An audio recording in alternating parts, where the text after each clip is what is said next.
अब देखिए का चैप्टर 3 हम आप बता रहे हैं। चैप्टर 3 में कि जो यौगिक है उसका नाम एल्डिहाइड, कीटोन और कार्बोक्सिलिक अम्ल आप पढ़ेंगे। तो इनके विषय में जानने से पहले, पढ़ने से पहले हमें आप एक टॉपिक आपके यहाँ लिखे हुए हैं जिसका नाम है कार्बोनिल या ऑक्सो एसिड। कार्बोनिल या ऑक्सो अम्ल किसे कहते हैं? देखिए यहाँ पर जब कार्बन से डबल बॉन्ड के द्वारा हमारा ऑक्सीजन परमाणु जुड़ता है अर्थात CO को हम कार्बोनिल यौगिक या ऑक्सो अम्ल कहते हैं। अब कार्बोनिल या ऑक्सो अम्ल को कितने भागों में बांटा गया है यह हम देखेंगे। तो मुख्य रूप से कार्बोनिल या ऑक्सो अम्ल को दो भागों में बांटा जाता है। वह है पहला एल्डिहाइड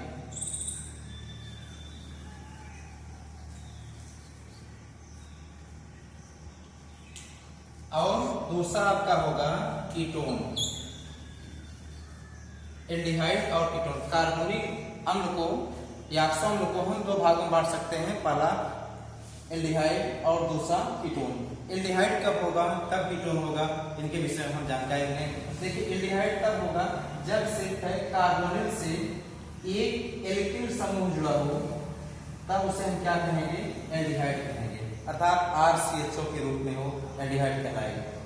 लेकिन अगर कार्बोनिल समूह दो एल्किल समूह से जुड़ा हो तो उसको हम क्या कहेंगे? कीटोन कहेंगे। जैसे आइए देखते हैं यहाँ पर R single bond C double bond O R, तो यह कार्बोनिल समूह, इस कार्बोनिल समूह से एक R आपका यहाँ एल्किल समूह जुड़ा हुआ है, एक R एल्किल समूह यहाँ पर जुड़ा हुआ है।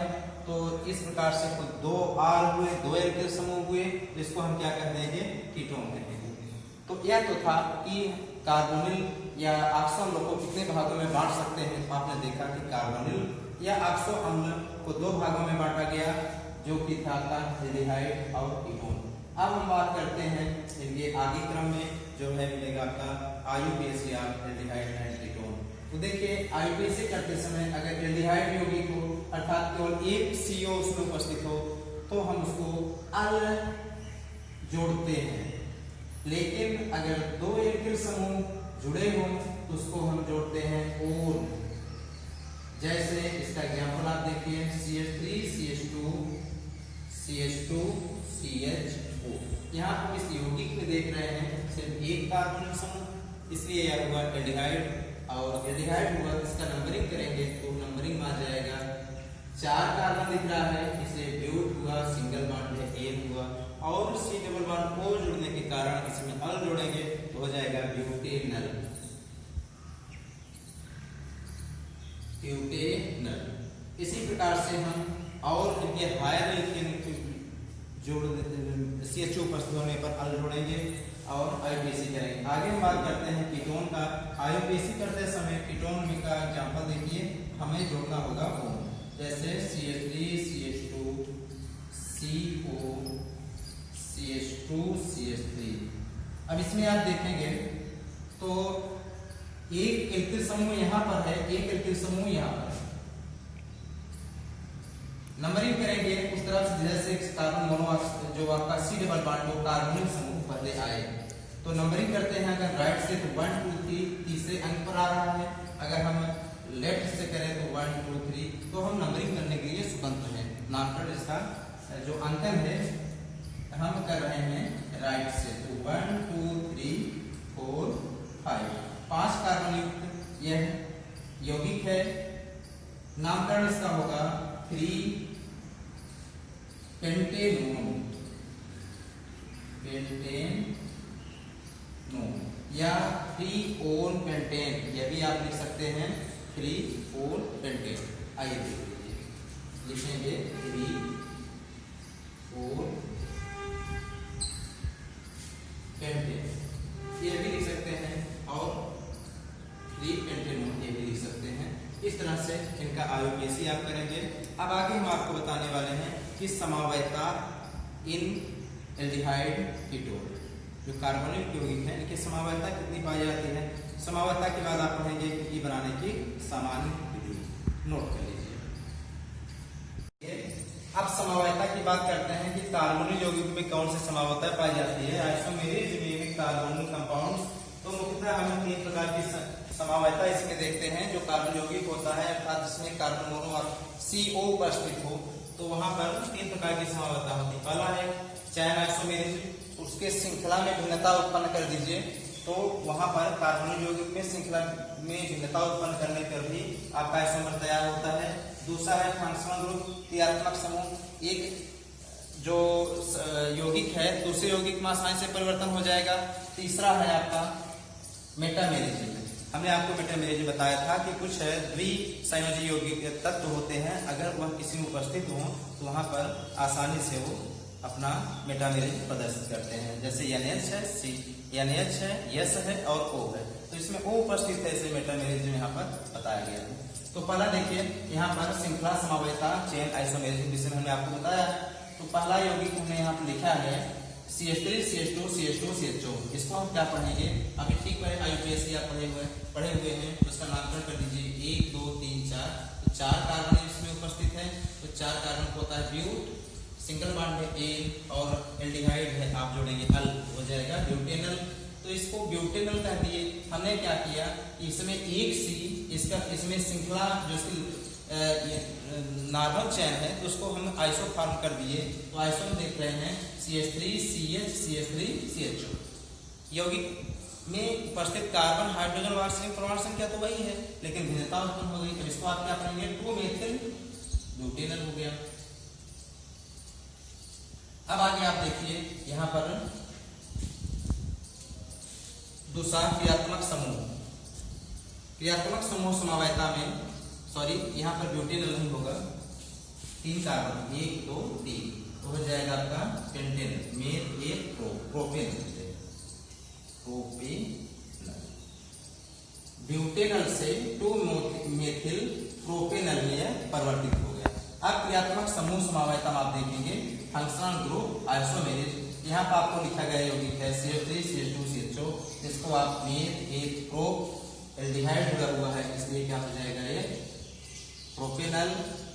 और यह प्रोपेनल प्रोपेनोन भी में परिवर्तित कर सकते हैं समावयता के तहत, तो हो गया यह CH3 C double bond O CH3। अब इसको आप क्या पढ़ेंगे, प्रोपेनोन। तीसरा है इसमें जो पाया जाने वाला वह है मेटामेरिज्म। मेटामेरिज्म के अंतर्गत आप देख रहे हैं लिखा गया यौगिक है CH3 CH2 C double bond O CH2 CH3। इसको आप क्या पढ़ेंगे 1 2 3 पेंटेनोन, जो कि यहाँ पर कीटोन उपस्थित है, इसी ओन जोड़ दिए तो गया तीसरे नंबर पर है, 1 नंबर 2 नंबर 3 नंबर, तीसरे नंबर पर है, इसे 3 पेंटेनोन कहा गया। लेकिन 3 पेंटेनोन को हम परिवर्तित कर सकते हैं CH3 C double bond O CH2 CH2 CH3, ये हो जाएगा आपका 2 पेंटेनोन। तो 2 पेंटेनोन और 3 पेंटेनोन प्रदर्शित करता है हमारा कीटोन, इससे यह प्रदर्शित होता है कि इसमें मेटामेरिज्म में पाया जाता है। लेकिन याद रखिएगा यह सिर्फ हायर एल्केनों के लिए है, हायर एल्डिहाइड और कीटोनों के लिए है। 1 कार्बन 2 कार्बन वाले एल्डिहाइड और कीटोन यह गुण प्रदर्शित नहीं करते हैं, उसमें समावयताएं नहीं पाई जाती हैं, और उच्च जो आपके एल्डिहाइड और कीटोन होते हैं उसमें ही यह प्रदर्शित करता है, नोट कर लीजिए। आइए अब हम आपको बात करते हैं कि general method preparation of aldehyde and ketone. Aldehyde और कीटोन बनाने की सामान्य विधि हम लोग पढ़ चुके हैं अब तक, नामकरण करना, और आज इसमें जो समावयता पाई जाती है एल्डिहाइड और कीटोन में, अब बारी आती है कि इसमें और इसका बनाने की सामान्य विधि कौन कौन सी होती है। बड़ी सिंपल, पहली सामान्य विधि इसमें है कि बाई ऑक्सीडेशन ऑफ एल्कोहल, एल्कोहलों के ऑक्सीकरण से। अगर हम प्राइमरी एल्कोहल लेते हैं तो प्राइमरी एल्कोहल से हमारा बनता है एल्डिहाइड, लेकिन अगर सेकेंडरी एल्कोहल लेते हैं तो वहां पर बनता है कीटोन। कंडीशन इसके लिए है कि हम ऑक्सीकरण कराते हैं, उपस्थिति होगी पोटेशियम डाइक्रोमेट और अम्लीय पोटेशियम डाइक्रोमेट लेंगे, अर्थात K2Cr2 प्लस H2SO4, लेकिन जो सल्फ्यूरिक अम्ल इसमें डाला गया है वह तरुण लेंगे। तो समीकरण आप देखिए, हमने लिया है प्राइमरी एल्कोहल, ये है आपका प्राइमरी एल्कोहल। इस प्राइमरी एल्कोहल को हम अम्लीय पोटेशियम डाइक्रोमेट के साथ ऑक्सीकरण करा रहे हैं, तो आप देख रहे हैं जो बना यौगिक है आपका क्या है, एल्डिहाइड है। अब दूसरी बात करते हैं, सेकेंडरी यौगिक यहाँ पर लेते हैं, द्वितीयक एल्कोहल लेते हैं।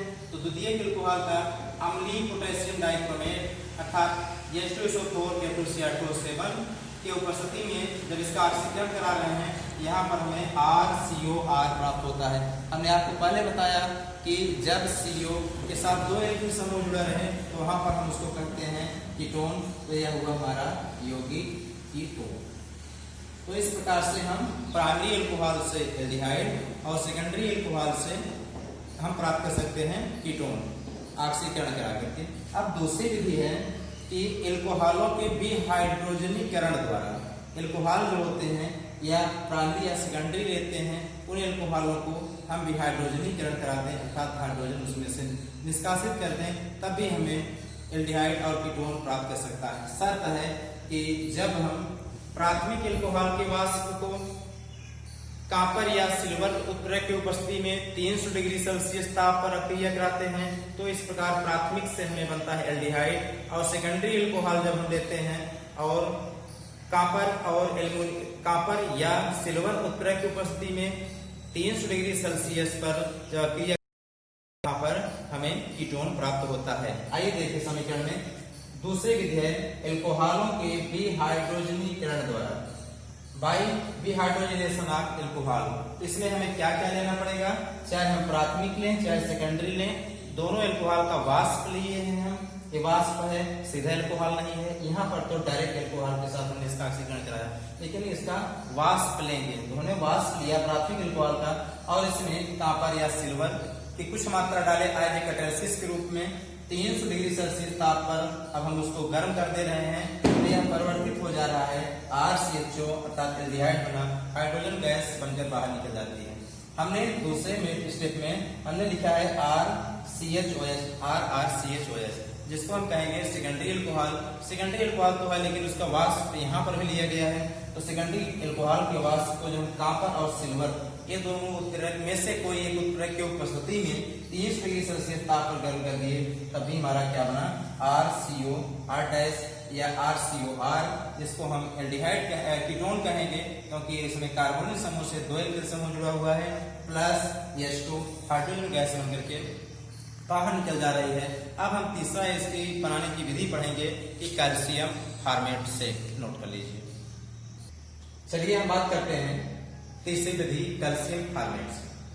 कैल्शियम फॉर्मेट और कैल्शियम एसीटेट इन दोनों लवण को जब 300 डिग्री सेल्सियस ताप पर गर्म करते हैं तो पहले यौगिक में जो कैल्शियम फॉर्मेट है, इनका नाम आपको याद होना चाहिए। एक कैल्शियम फॉर्मेट है आपका फॉर्मेट, ये क्या है कैल्शियम एसीटेट।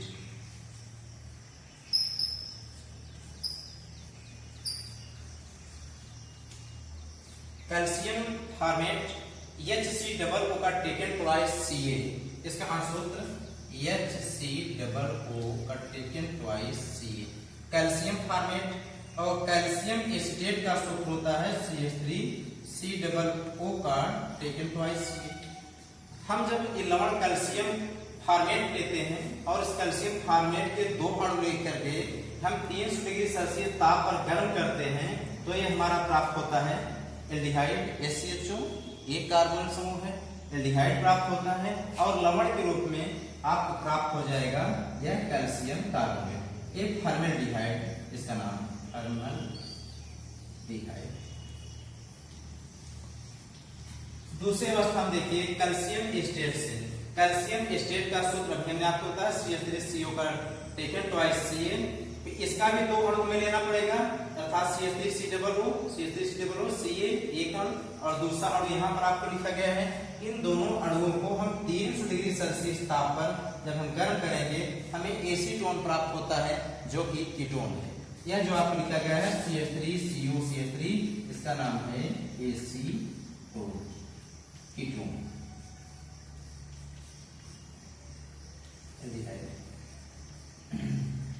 सामान्य नाम है इसका ये है, लेकिन नाम इसका है एल्डिहाइड। ये आपका एसीटोन हुआ, ये आपका फॉर्मेल्डिहाइड। तो इस प्रकार से हम तीसरी विधि के रूप में देखें। अब आगे आप देखेंगे और इसकी सारी विधियां हैं। विधियों के बाद भौतिक रासायनिक गुण देखते रहिए और लाइक कमेंट करिए।